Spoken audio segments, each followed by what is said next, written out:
It's been 2 months since Eva and Jack met. And it's been 2 months since Giselle started to be so overprotective of Eva. They've had arguments a few times because of Eva's association with Jack. No matter how many times Eva tried to say that Jack is trying to change for her, Giselle would never believe it. You've been going out with Jack too often, Giselle coldly said behind Eva while she fixes the bouquet of red roses that Jack gave her earlier. It's been a regular occurrence that would pick her up to take her home or to work. Giselle, please, you have to stop this.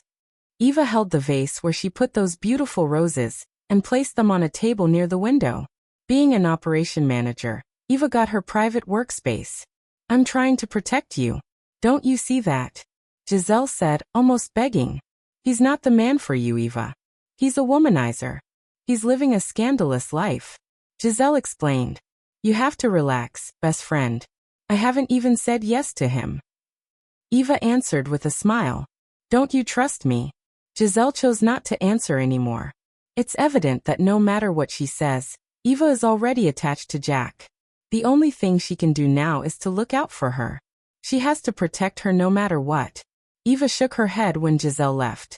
She understands that her best friend is just trying to look out for her. But she's old enough, and she can take care of her own. Besides, Jack has been nothing but a gentleman to her. She can see his efforts in trying to keep her out of the limelight and his honesty. She can feel how he honestly cares for her. Hello. Eva's thoughts were interrupted when she received a call.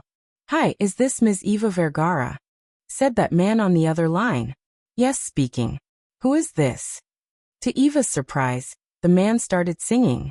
His voice was so beautiful, but what caught her attention was the song. It was the same song that Jack plays on his phone every time that they are together. It was the song of Jim Brickman, The Gift. Eva can't help but smile. She already knew who's behind this surprise. Jack says hello, and don't forget to eat your lunch. The guy on the other line. Eva laughed softly. Then her eyes found the flowers he gave. They were so beautiful, and they made her feel special. She smelled for the nth time and smiled. She's not deaf or blind. She knows how scandalous Jack's life is. But he's trying his best to change for her. Who is she to refuse him of a chance to prove himself? She was no one, and yet, her mom loved her so much. So why can't she do it for someone? It's not that hard to give a chance. If she gets hurt, at least she'll learn. What's important is, she took the opportunity. Jack was smiling while walking towards his office when his eyes caught a very sexy and tall woman sitting in the lounge area. His smile immediately disappeared. He was contemplating if he would walk forward, or will hide until the lady leaves. But he knew how persistent she is. She wouldn't go until she sees him. So Jack decided to walk forward. Jack, sweetheart. The woman seductively greeted him. What are you doing here? Jack asked coldly. Visiting you, of course. She answered, obviously hurt by Jack's coldness. Didn't I tell you that I don't want to see you anymore? Jack stared at her face blankly. Leave. With that, Jack left the dumbfounded woman. Jack sighed when he entered his office. If only he could make all the women from his past disappear. That was harsh, Marcus said as he entered Jack's office. Marcus and Jack have been friends since 4th year college. I've been nice to her, man. I can't do that anymore. Jack replied sincerely. Why? Because of this Eva chick? Marcus teased. You haven't been out with anyone lately, bro? Yeah, you're right. And I guess it is because of Eva. Jack admitted. There's something in her that makes me think about my future. Oh no. That's bad. Marcus continued to tease him. That's really bad. They both laughed. But seriously, bro, if she's the one? Don't waste any more time. Marcus looked at him in the eye. You don't want to waste a great woman because of doubt. After saying those words, Marcus taps his shoulder and left. He was left thinking about what his friend told him. It was the first time that Marcus ever spoke about his romantic life. And what he said got engraved on his mind. He's right. He shouldn't waste any more time. Eva is a very wonderful woman, and the man she would fall in love with will be the luckiest man alive. For the longest time, his life has been different women every night. Partying, flirting, one-night stand. He's even lucky he hasn't got any sexually transmitted disease. He never thought about the feeling of a serious relationship. about giving his time and attention to only one woman. Before, it was a fantasy for him. A waste of time. Why not enjoy it while you're young? Then he met Eva and something inside him that made him think about having a future. Of having a family. She made him wonder what his children would look like. Of what school is best for kids. Or what kind of neighborhood would be perfect for keeping a family safe. Jack laughed inwardly, remembering those days when he teased one of his friends who got married. Without knowing that not long after that, he will meet a woman like Eva. And Jack came up with the idea that he knows will her fall in love with him. Not wasting any minute, Jack picked up the phone and dialed. Giselle was in a foul mood the whole day. She's not used to having frequent arguments with her best friend. They never fought about anything ever since they met. Eva and Giselle choose to talk about their issues all the time. But this is different. Giselle sees Eva as being manipulated.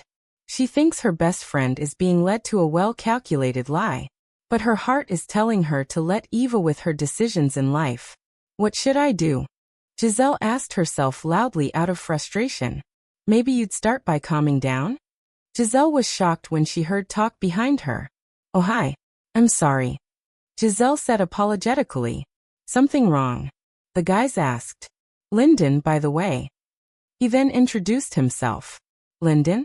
You're a part of the workforce. Those peeps who fix our schedules. Giselle replied, smiling. Giselle. So what's wrong? Lyndon asked curiously. I don't know, I don't want my best friend to get hurt. Giselle's smile faded. I think she's getting too attached to someone who might hurt him in the end. How did you know? Lyndon asked in a serious tone. Do you have the powers to see the future? No. Giselle was about to explain herself, but she immediately understood what Lyndon was trying to say. So I should let her with her decisions? Even if they would hurt her in the end. You can't change the past any more than you can control the future. Lyndon smiled at her. He's handsome. A friendly smile, pretty eyes and cute dimples. If Eva will get hurt, she will get hurt. You can't do anything but be there for her. Let her fall, then be there to help her stand. It's like when your child started walking. You don't have to hold their hand all the time. You just to be there to catch them when they fall. Wise man, Giselle thought. Thanks for the advice, Lyndon. Giselle smiled sweetly. I think you're right. I should let her do what she thinks is best for her. I'm her best friend, not her mother. I can't tell her what to do with her life. Why don't we grab a coffee at the pantry? Lyndon asked Giselle. Sure, I'd like that, Giselle answered. When they left their production floor, Giselle and Lyndon heard some people talking about something being set up outside their building. They heard about something cute and nice happening outside. They both wondered what it was, but they both decided to go straight to the pantry. Everyone was staring at the guys who were setting up a small stage outside AstroServe. We were all wondering what the scene was for. There were red roses all over the stage. White and red balloons were decorated around the platform. And then they saw men arrived riding a motorcycle, while holding a bouquet of red roses. They realized that the setup was for a woman. Is everything set already? Jack asked those guys he paid for to set up his surprise for Eva. Yes, sir, everything is set. One of the guys answered. We're just waiting for her to come out of the office.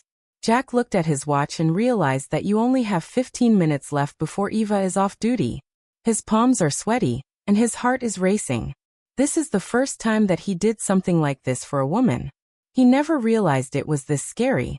He is afraid that Eva would say no to him. That she doesn't like him. He's abnormally anxious and at the same time, conscious about his looks. When he saw the employees of AstroServe coming out of the building, he hid. Jack waited to see Eva walking out of the building before giving the signal. Eva. Every single person walking outside AstroServe's building stopped and looked at the small platform. They heard someone talk, but no one is on the platform yet. Did someone ever told you that your smile could melt the devil's heart? Eva was frozen in place.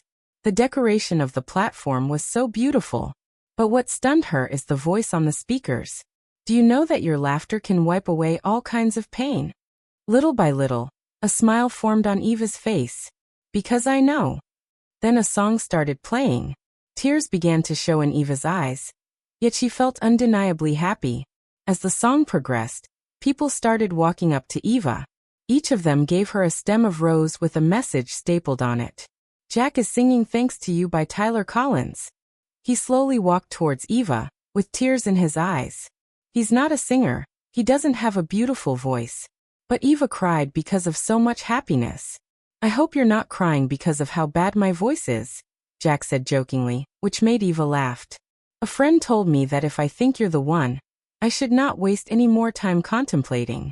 He said that I need to do what I have to do before my chance passed. Jack said after his song, "It made me realize how short life is, how fast things can change. I don't want to see you in another man's arms because I am a coward and an idiot. I don't want to see you get hurt because of my stupidity. I want to take care of you. I don't want to spend another day of life without it, Eva." Jack kneeled before her. "Will you please be my girl? Give me a chance to show you how you're supposed to be loved."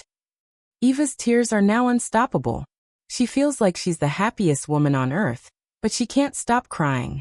Aside from her mom and Giselle, no one ever showed her that she deserved to be loved. She's being overwhelmed by emotions, but there's one thing that she is sure of. "Yes, Jack. I want to be your girl.